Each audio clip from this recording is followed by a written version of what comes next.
এই 14 কোটি মুসলমান যদি আমরা ঐক্যবদ্ধ থাকি, বাংলাদেশের দিকে ভারত যদি হাত বাড়ায়, অবস্থা কি হবে? অবস্থা হবে মানে সিভিল সিস্টেম ঠিক থাকবে না। আল্লাহ তাআলা ইয়া বলেন, ইয়া আইয়ুহাল্লাযীনা আমানু, হে ওই সকল মানুষ যারা ঈমানদার। ইয়া আইয়ুহাল্লাযীনা আমানু, দেখেন আল্লাহ তাআলা মক্কি জীবনে মুসলমানরা ছিল সংখ্যায় কম। দেখেন মক্কি জীবনে মুসলমানদের ক্ষমতা নাই, অস্ত্র নাই, সৈন্য নাই, রাষ্ট্র নাই, সেনাবাহিনী নাই, পরাশক্তি নেই, জাতিসংঘ নাই, কিচ্ছু নাই। মুসলমান সংখ্যায় কম, মুসলমানের অস্ত্র নাই, মুসলমান সুগঠিত শক্তি না, মুসলমান কোন রাষ্ট্র নাই, তাদের পাশে দাঁড়ানোর মতো পৃথিবীর কোন সুপার পাওয়ার নাই। তখন আবু জেহেল, উতবা, সায়বা, রাবিয়া, মুগীরা কি চেয়েছিল? ফু দিয়ে ইসলামকে উড়িয়ে দিল। তারা চেয়েছিল মানুষ পিঁপড়াকে যেভাবে পিষ্ট করে ফেলে, ঠেকলিয়ে দেয়।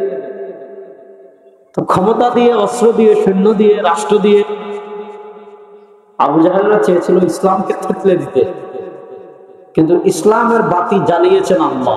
আর পৃথিবীর একটা স্বীকৃত মূলনীতি, যেই বাতি আল্লাহ জ্বালা, ওই বাতি পৃথিবীর কেউ নিভাতে পারে না।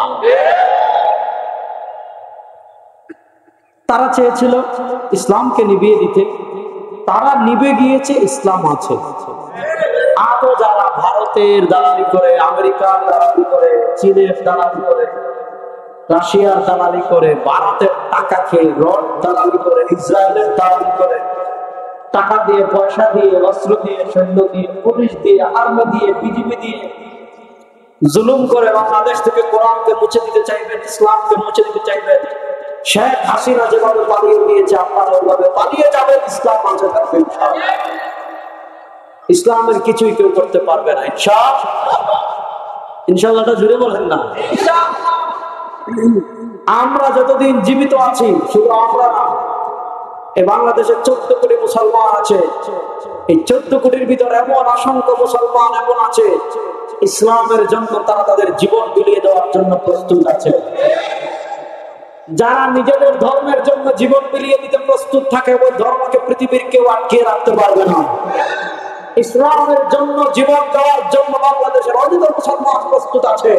সুতরাং বাংলাদেশে আওয়ামী লীগ বিএনপি হতে পারে, বিএনপি আওয়ামী লীগ হতে পারে, ভারতের দালালি করতে পারে, রাশিয়ার দালালি করতে পারে, চীনের দালালি করতে পারে, কিন্তু কোন শক্তি বাংলাদেশের দিকে, ইসলামের দিকে হাত তুললে সেই হাত ভেঙে টুকরা টুকরা করে দেওয়া হবে।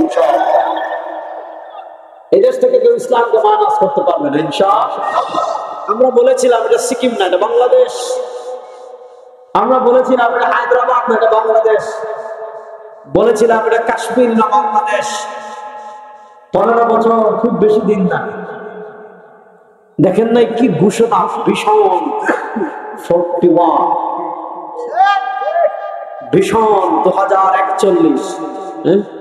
মনে হচ্ছিল দেশ তার বাপের, সে ভীষণ 2041 ঘোষণা দিচ্ছে যে 2041 পর্যন্ত সে ক্ষমতায় থাকবে। আমরা বিশ্বাস করি ক্ষমতার মালিক একমাত্র, ক্ষমতার মালিক একমাত্র আল্লাহ। যাকে নাস্তানাবুদ করতে চাইবেন, ভারত তাকে রক্ষা করতে পারবে না। তারা বলেছে ভীষণ 41, আল্লাহ বলেছেন ভীষণ 24। যে এখানে ভীষণ 2041 হবে না, 2024 খেলা শেষ। 24 কিন্তু কি হয়ে গিয়েছে, খেলা। আমরা বিশ্বাস করি ক্ষমতার মালিক আল্লাহ।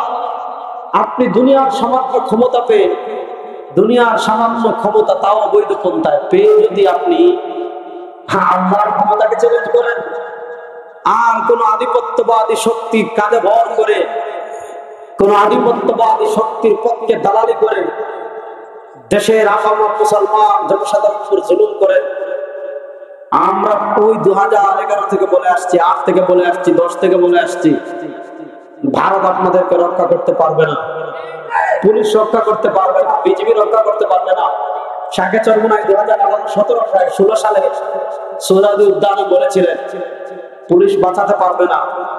2018 সালে বলেছিলেন আপনারা ভারতের পা চেটে ক্ষমতায় আসার স্বপ্ন দেখেন, কিন্তু এদেশের মানুষ ভারতের গোলামি করবে না, এদেশের মানুষ ভারতের দালালি করবে না। তারা দেশকে বাঁচানোর জন্য প্রয়োজনে বুকের তাজা রক্ত দিবে। এদেশের মানুষ 1500-এর অধিক মানুষ জীবন দিয়ে ভারতের দালালদেরকে এই দেশ থেকে জাল দিয়ে পিটিয়ে বিদায় করতেছে। সুতরাং আর কোন দালালদের আমরা এই দেশে জায়গা দেব না, কোন দালালি এই দেশে চলবে না, না ভারত না আমেরিকা।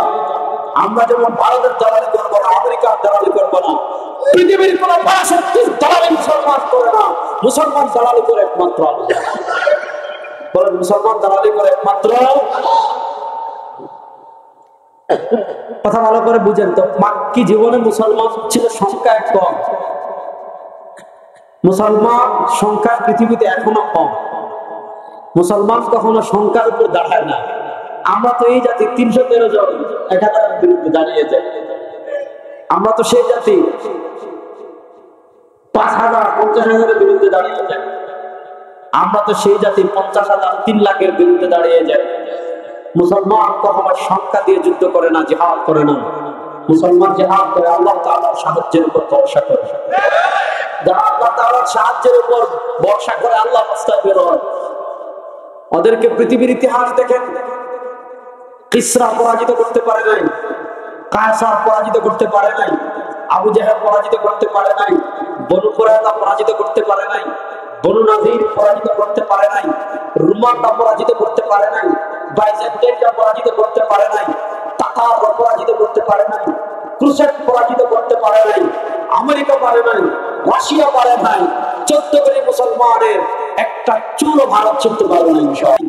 রোমানরা পরাজিত করতে পারে নাই, বাইজেন্টাইনরা পরাজিত করতে পারে নাই, তাতাররা পরাজিত করতে পারে নাই, ক্রুসেড পরাজিত করতে পারে নাই, আমেরিকা পারে নাই, রাশিয়া পারে নাই। 14 কোটি মুসলমানের একটা চুলও ভারত ছিঁড়তে পারে নাই ইনশাআল্লাহ।